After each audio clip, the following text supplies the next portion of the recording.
those who are not really aware of the region's history, no one really would blame them for not knowing this, because Georgia has been isolated from the rest of Europe for a very long time, although its history is rooted very deeply in the European civilization. Georgia, the Kingdom of Colchis and Kingdom of Iberia have been integral part of what can be described as Hellenic world on the Black Sea, and all the earliest Greek myths, they are all connected somehow to Georgia, and the most important one, and perhaps that is a trademark of all Greek myths, is the myth of the Golden Fleece and the quest of Jason to conquer it. And this is the country of Georgia today. We, as I said, are very proud of our long history. So our statehood had started more than 3,000 years ago. And finally it was the 19th century when Georgian state was abolished by Russia. It was annexed by Russia.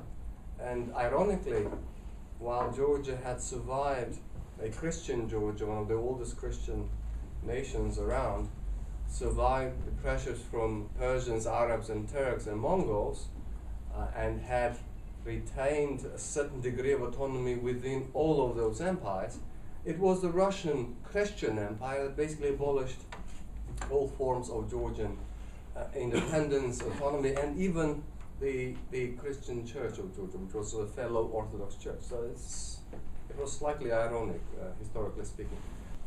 When Soviet Union collapsed, and it wasn't just a collapse for many former Soviet republics, it was.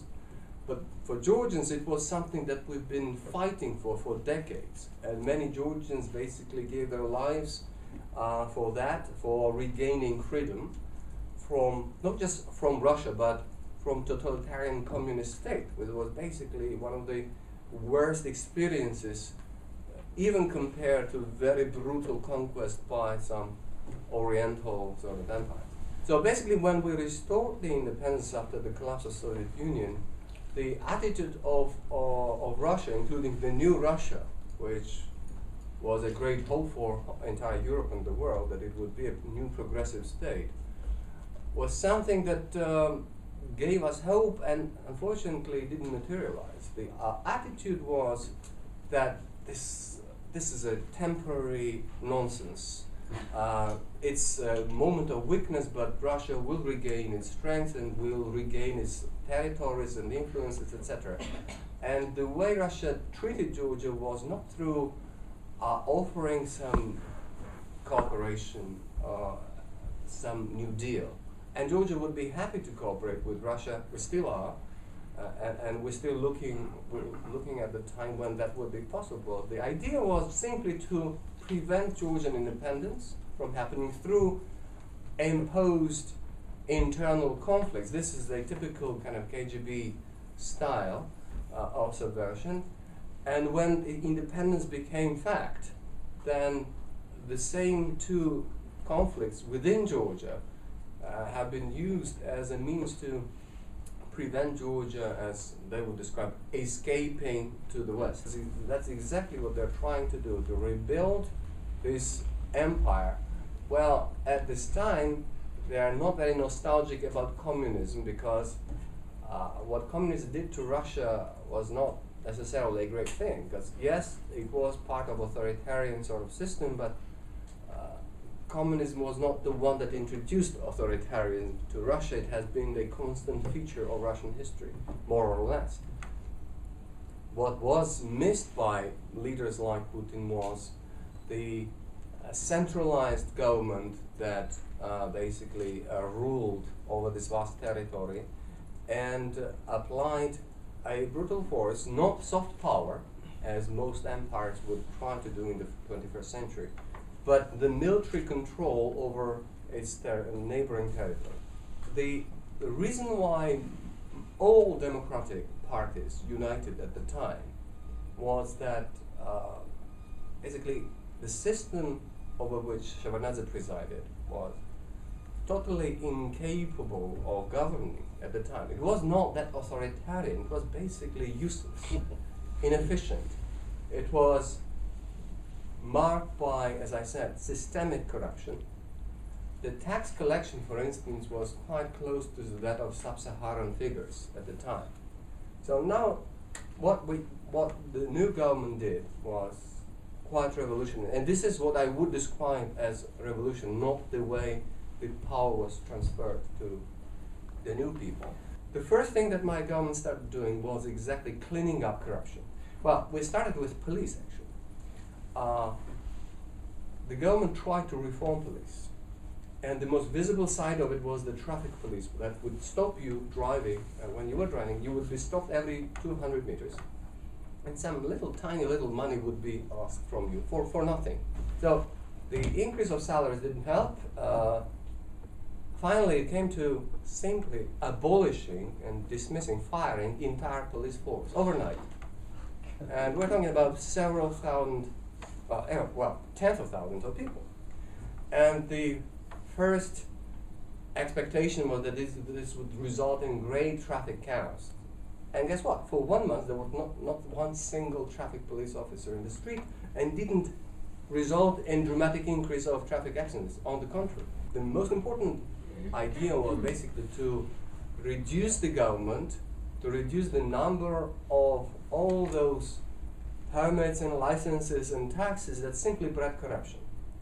So from 300 licenses and 600 permits, we cut down 90%. From 21 different taxes, we kept only 6. In 2007, the year before war, Georgia achieved GDP growth of 12.5%, right? And this is the country that doesn't have oil or gas. Yes, we are an important route for transit of oil and gas from the Caspian region, but we do not have any income of our own based on natural resources. It's all business services driven income. So the model that he offered was about the power vertical, as he described it, that basically controlled everything, all areas of politics and all business. And